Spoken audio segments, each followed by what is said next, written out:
Olá, o SBT entrevista hoje Gilberto Kassab. Ele foi prefeito de São Paulo, é presidente do PSD e é ministro da Ciência, Tecnologia, Inovações e Comunicações.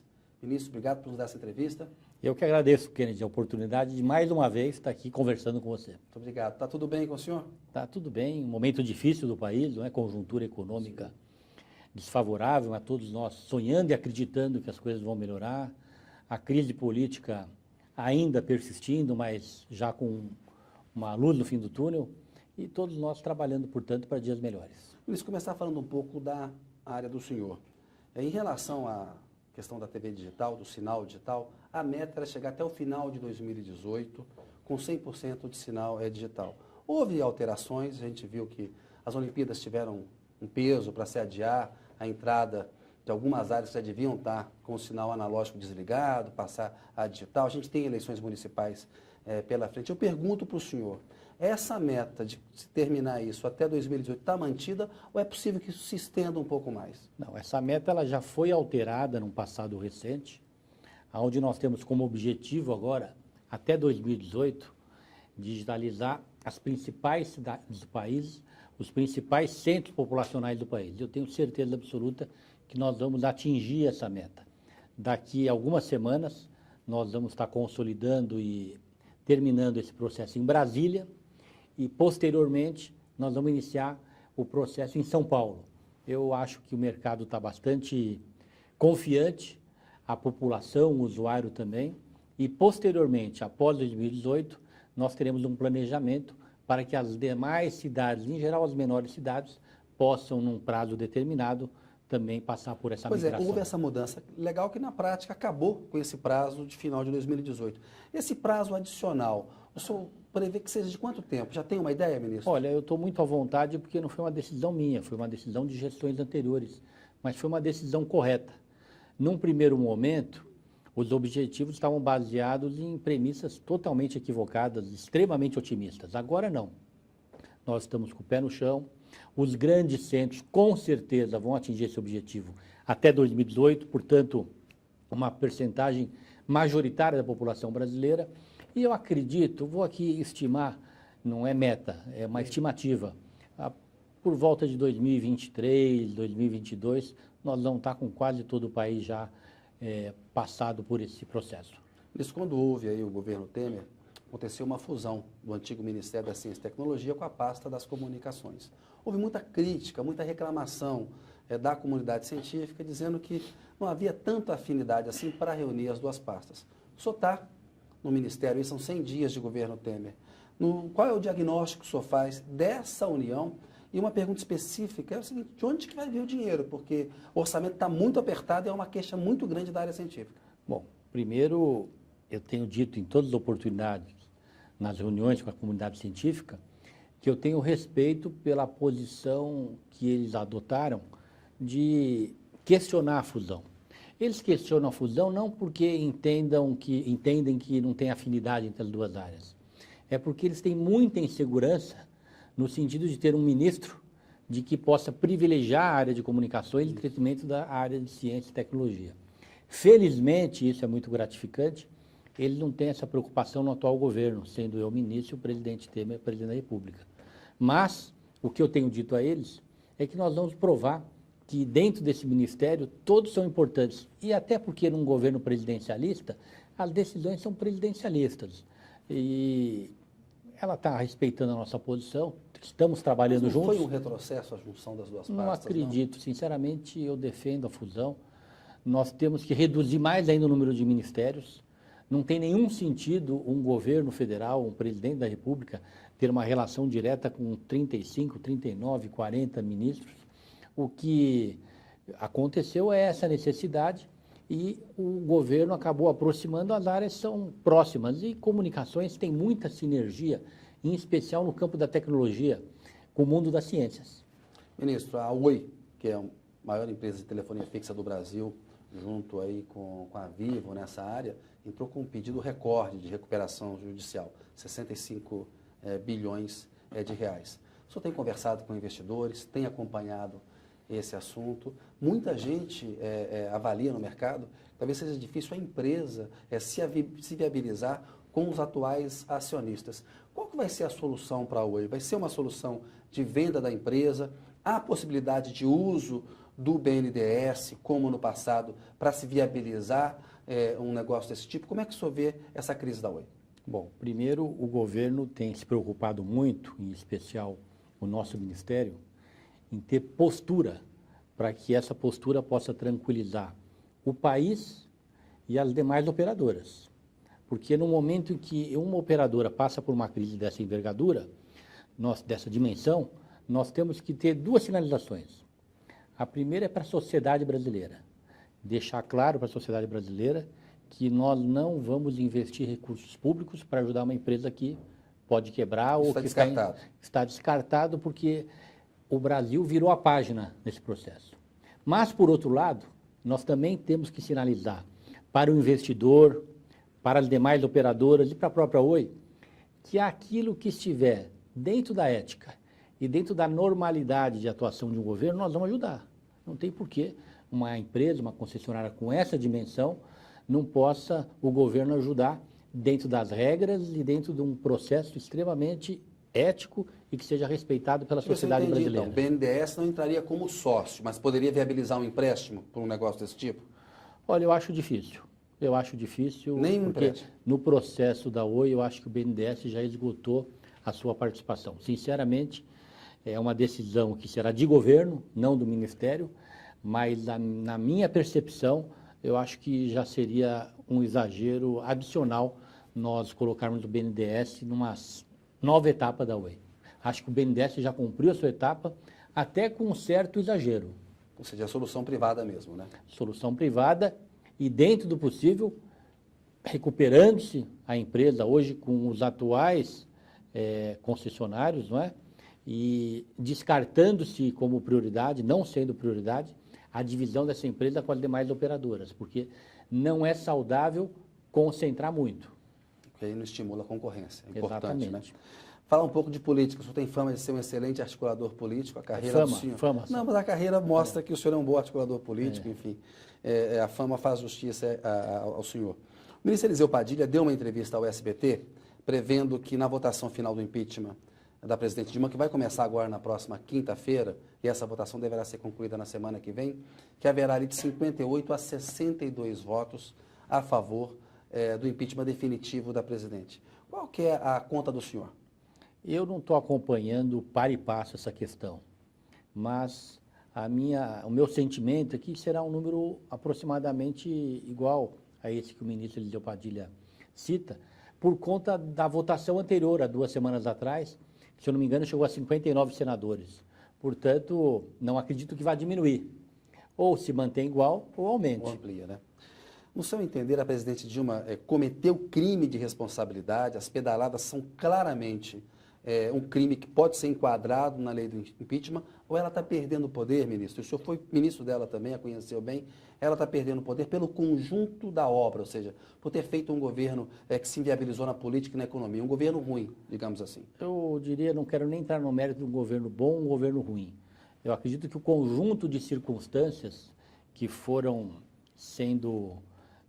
acontecendo ao longo dos últimos 2, 3 anos, levou a essa situação, onde o governo quase, com certeza, terá aí agora, nos próximos dias, um impeachment acontecendo. Mas eu fico na sua segunda alternativa, que é pelo conjunto das circunstâncias. Isso não traz um risco para futuros presidentes? Porque isso lembra o uso do impeachment como um instrumento do sistema parlamentarista de governo, não? Não pode ter um risco aí de que o próximo presidente, se não tiver a maioria, seja apeado do poder também? Na verdade, não é bem maioria, não é, Kennedy? E depois, para aqueles que defendem o parlamentarismo, esse impeachment vai mostrar que nós estamos vivendo um semi-parlamentarismo. O governo que não tiver 1/3 na Câmara dos Deputados, ele passará por um processo de impeachment. É o que aconteceu. Isso acha que merece se inviabilizar um governo que não tem 1/3, apesar dos votos que ela recebeu? Olha, eu sou parlamentarista. Então, para quem é parlamentarista, não é nenhuma surpresa e não causa nenhum espanto um governo cair por conta da falta de maioria no parlamento. Então, para aqueles que defendem o parlamentarismo, e são muitos no país, nada mais natural do que um governo cair quando ele perde a sua condição de governabilidade. Mas isso não reforça o discurso do golpe? Ou seja, no fundo, você está usando uma lei do sistema são coisas- presidencialista. Não, são coisas Queria distintas. ouvir, Eu falei em abertura do processo de impeachment. Né? O impeachment em si vai mais pela análise do processo, né? A sua votação, a apresentação dos relatórios, a apuração dos fatos. Tem um bastidor que eu queria conversar com o senhor a respeito dele. A presidente Dilma, em algumas conversas reservadas, ela se queixa de alguns aliados. E faz queixas em relação ao senhor, que o senhor foi ministro dela, até pouco antes de haver aquela votação em 17 de abril na Câmara. E depois o senhor virou ministro do governo Temer. Nos desabafos, ela fala, eu fui traída pelo PSD e pelo Kassab. Como é que o senhor responde a essa crítica? Olha, nós precisamos compreender as circunstâncias das questões. Eu entendo o momento que ela deve estar vivendo. Deve ser um momento muito amargo, muito triste, não é? Muito difícil de compreender a ação das pessoas. Em primeiro lugar, eu, como líder do meu partido, presidente, fundador, tive o cuidado de, alguns meses antes do processo de impeachment, reunir a direção nacional do partido e, por unanimidade, praticamente, o partido resolveu liberar os seus parlamentares para adotar a postura que quisesse dentro da Câmara dos Deputados. E essa decisão foi muito respeitada, seja internamente no governo, seja pela sociedade brasileira. Não teve, parte do partido, nenhuma negociação, nem com a presidenta Dilma e nem com o então vice-presidente e hoje presidente interino, Michel Temer. Os parlamentares tiveram a sua postura, os parlamentares, por suas convicções, votaram a favor ou contra a abertura do processo e agora, depois de assumir o cargo, o presidente convidou o partido para participar do seu governo. O partido também, por ampla maioria, decidiu participar do governo. E eu acho correto que tenha tido essa postura. O senhor estava de mãos atadas, eu acho. Se tivesse tentado interferir no PSD para não votar a favor do impeachment, o senhor seria derrotado no partido? Eu não diria que seria derrotado. Eu acho que não é correto o partido se posicionar por conta das circunstâncias da nossa participação nas eleições. Todos sabem, o PSD é um partido novo, o PSD já nasceu compromissado com uma parceria com o governo e, ao longo do tempo, se consolidou dentro do partido quase que uma divisão. Metade do partido apoiou a candidatura da presidente Dilma e metade apoiou a candidatura do presidente Aécio, todos do candidato a presidente Aécio. Isso é público. Não é? Com essa circunstância do partido, não teria nenhum sentido você fechar a questão e determinar ou induzir a votação de um parlamentar para cá ou para lá, por conta do histórico dos Mas isso, ministro, assim, não reforça aquela imagem, aquela célebre frase que o PSD não é de centro, de direita nem de esquerda, que seria um partido que vai compor sempre quem está no poder, ou seja, é um partido muito fisiológico e que vive atrás do poder? Fisiológico é quem negociou apoio por conta de cargos. Nós não tivemos nenhuma negociação. Nós apenas, na primeira eleição nacional que participamos, que foi de 2014, nós fizemos um entendimento, desde o momento que o parlamentar se filiava, queríamos respeitar o posicionamento dele em 2010.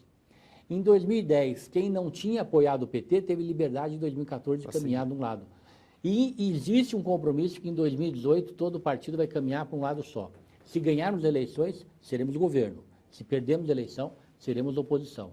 A nossa postura, a nossa posição em 2014, ela não foi fisiológica, ela foi uma ação combinada entre aqueles que estavam fundando o partido, respeitando a sua história de 2010. Na semana passada, houve um jantar lá no Jaburu entre o presidente interino Michel Temer e a cúpula do PSDB. Houve muitas queixas nos bastidores de tucanos em relação a uma possível candidatura do Henrique Meirelles, ministro da Fazenda, que está afiliado ao PSD, ao seu partido, até um temor de que o presidente interino Temer, se efetivado e se houver aí um sucesso na correção econômica, possa ser candidato. Ao mesmo tempo, o senhor tem muito boa relação com o José Serra, do PSDB, foi vice dele aqui em São Paulo, depois ele o apoiou para ser prefeito da cidade. Nessa briga entre Meirelles, Serra, coração do Kassab bate por quem? Coração do Kassab, do PSD, bate pela recuperação da nossa economia, pelo fim da crise política. Muito política essa resposta. Mas, posteriormente, o governo dando certo, é o momento, depois das eleições municipais, é o momento de se iniciar a discussão, a avaliação do 4 para 2018. Agora, Meirelles pode ser candidato? É um nome para 2018? Nunca perguntei para ele. Mas na sua avaliação de político experiente, o ministro da Fazenda é um possível candidato ou não? Ou tem que ficar fora? Eu acredito que todos os nomes que estão sendo ventilados, deixando-se de lado o nome do presidente Temer, Vamos lá. O governador Geraldo Alckmin, o senador José Serra, ministro Meirelles, senador Aécio Neves, a ex-ministra Marina Silva, não é? O ex-governador Ciro Gomes. Acho que todos esses nomes, eles são presidenciáveis. Presidenciáveis por quê? São pessoas que estão na arena política, tiveram ou estão com atribuições extremamente relevantes que os credenciam para ser candidatos. O senhor citou aí o Aécio, o Alckmin e o Serra do PSDB. Uma eventual aliança com o PSDB seria facilitada se o candidato fosse o Serra? Olha, eu não escondo de ninguém a boa relação que eu tenho com o ministro José Serra, senador José Serra, que eu entendo como um dos mais brilhantes administradores do país. Mas seria uma leviandade na condição de presidente de um partido eu aqui emitir uma opinião, porque o presidente de qualquer partido que queira ser levado a sério, ele precisa emitir a opinião que seja a representativa da maioria do seu partido. E eu não reuni o partido e nem o momento para discutir essa questão. Aí o Meirelles também vai ficar com ciúme também, se eu ficar falando muito bem. Mas o Meirelles, todos sabem a admiração que eu tenho por ele, é filiado ao nosso partido, sei do respeito que ele tem por mim, e já disse agora há pouco que ele tem todas as credenciais para ser um candidato. Está no baralho para 2018. Tem todas as credenciais, assim como o Serra, como o Geraldo Alckmin, com o Aécio Neves, a Marina Silva, não é? Não tenho dúvida nenhuma. Como o próprio ex-presidente Lula, que tem se colocado e também tem as credenciais. Ministro, em 2008, na disputa pela Prefeitura de São Paulo, o senhor foi candidato à reeleição, foi muito dura a disputa com a Marta Suplicy, que à época estava no PT. Hoje, o senhor, no PSD, viabilizou uma aliança com a Marta, que está no PMDB. Houve até ataques pessoais naquela campanha. Primeira pergunta é se, do ponto de vista pessoal, o senhor considera superada aí essas divergências com a Marta? E o que leva políticos que foram adversários tão contundentes no passado a estarem juntos numa eleição hoje? Bom, primeiro é importante recordar que quando eu venci as eleições, em 2008, quando eu fui reeleito prefeito de São Paulo, seja no primeiro turno enfrentando o Geraldo Alckmin, e ele nos deu o apoio para enfrentar a Marta no segundo turno, então, naquele momento, superadas com o hoje governador Geraldo Alckmin. E no segundo turno, quando nós vencemos as eleições contra a Marta Suplicy, no mesmo dia da vitória, ela me telefonou cumprimentando e eu também a cumprimentei. Eu acho que aquele telefonema de altíssimo nível mostrou que a campanha tinha acabado naquele momento. Passado esse momento, ao longo da minha gestão, o que ela pôde, ela contribuiu. Eu, então, prefeito de São Paulo, ela ministra, senadora, tivemos vários momentos de entendimento pela cidade e, portanto, é algo que ficou na campanha. Como qualquer campanha, não existe campanha política que não tenha estresse entre os candidatos, não é? Cada um com as suas motivações, com as suas estratégias de marketing.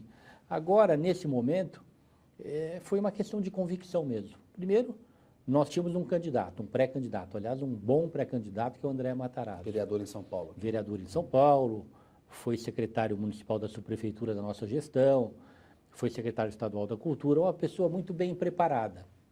A partir do momento em que foi ficando claro que essa aliança ela era inteligente do ponto de vista político e eleitoral, por construir uma candidatura de centro em São Paulo, a Marta vindo de setores de esquerda da cidade, caminhando para o centro, o André vindo de uma área mais liberal, mais conservadora, caminhando para o centro, nós pudemos construir uma aliança muito forte, uma candidatura muito forte, e que, comparando essa candidatura com as outras candidaturas, eu entendo que é melhor para São Paulo. São Paulo precisa ter à frente da prefeitura pessoas que conheçam a cidade, pessoas que entendam as prioridades da cidade e que sejam essas prioridades iguais ao do cidadão que mora em São Paulo. Uma chapa competitiva, né? E uma chapa competitiva que possa vencer as eleições. Ministro, estamos terminando aqui, tem com pouco tempo, mas eu tenho mais duas perguntas que eu preciso fazer para o senhor que eu considero importantes. Em julho, o líder do PSD na Câmara, o Rogério Russo, foi candidato do Centrão, candidato do Eduardo Cunha. Há agora toda uma pressão para se votar no dia 12 de setembro a recomendação de cassação do Eduardo Cunha. O PSD e o Gilberto Kassab vão orientar a favor da cassação do Cunha ou acham que essa questão tem que ficar para depois das eleições municipais? Não, o PSD, assim como em todos os momentos que foi avaliada a questão do Eduardo Cunha, ele liberou os parlamentares para se posicionarem de acordo com as suas convicções. E será assim no dia 12. No âmbito da Lava Jato, há investigações de bastidor, informações de bastidor que dão conta de que delatores apontariam caixa 2 na campanha do senhor em 2008, desculpe. O senhor já disse que nunca recebeu recursos ilegais, todas as doações foram legais. Mas aí, ministro, essa ameaça da tempestade da Lava Jato, como é que o senhor imagina que será o impacto dessas delações, de um modo geral, sobre a classe política? E o senhor tem algum temor específico? Não tenho nenhum temor específico. O importante é que, se tiver equívocos em relação a qualquer um no país, que sejam apontados e apurados. O que eu tenho dito sempre, é que estou muito tranquilo em relação a tudo que diz respeito à minha carreira, às minhas candidaturas e à minha ação partidária. Ministro, para encerrar, tem dois temas muito importantes que estão em debate no governo Temer, que são a reforma da Previdência e essa proposta de emenda constitucional que cria um limite para o crescimento das despesas públicas. Um teto. Já se ouve na Câmara, que o senhor conhece muito bem, rumores de que será difícil aprovar a PEC do teto com a limitação para a saúde e para a educação e que a reforma da Previdência não será tarefa tão fácil. Tudo indica que o Temer será efetivado, ficará um presidente em definitivo. O senhor vê força política no governo Temer para conseguir aprovar essas propostas como elas estão hoje delineadas, ou terão que ser feitas concessões? Eu vejo força política no governo para aprová-las e mais do que isso. Eu vejo a sociedade brasileira muito tranquila, majoritariamente, em relação a essa aprovação. Tendo esse respaldo da sociedade brasileira, o apoio da sociedade brasileira, os parlamentares eles vão ter muito mais tranquilidade para votar medidas que são duras, são amargas, mas são necessárias, Kennedy. Nós estamos falando do futuro do país. De nada adianta nós termos a segurança que você ou eu possamos ter uma aposentadoria em determinado patamar para daqui a alguns anos, daqui a algumas décadas, se o país quebrar. Não teremos nada. Então, temos que buscar um ponto de equilíbrio. Mas esse Congresso, desculpe interromper, tem um histórico de irresponsabilidade fiscal. O que mudou? O Temer é mais habilidoso que a Dilma? O que muda? Olha, eu não quero me referir assim ao Congresso, porque eu tenho o maior respeito pela autonomia dos parlamentares. Eu fui parlamentar. Eu acho que qualquer parlamentar tem muita dificuldade de votar medida amarga. Eu entendo isso. Eu já fui vereador na maior cidade do país, fui deputado estadual no maior estado do país, fui 2 vezes deputado federal e eu sei o quanto é difícil votar uma medida amarga. Mas tem momentos que é para o bem do país. Se nós não tivermos uma reforma da Previdência, nenhum de vocês, trabalhador que está aqui nos assistindo, nenhum assalariado, nenhum empreendedor vai poder garantir nenhuma condição de futuro para aquele que hoje paga a sua Previdência, porque o país vai quebrar e ninguém vai ter aposentadoria. Então, vamos nos conscientizar que a situação é difícil, é quase caótica em relação ao futuro, para votar uma reforma que viabilize a Previdência do país. A questão do teto, é o mesmo raciocínio? Tem que ser aprovado como está? É o mesmo raciocínio. É o mesmo raciocínio. Não há país que saia de uma crise econômica sem adotar medidas duras num primeiro momento. Ministro, obrigado pela sua entrevista. Eu que agradeço. Até uma próxima. Obrigado. Obrigado.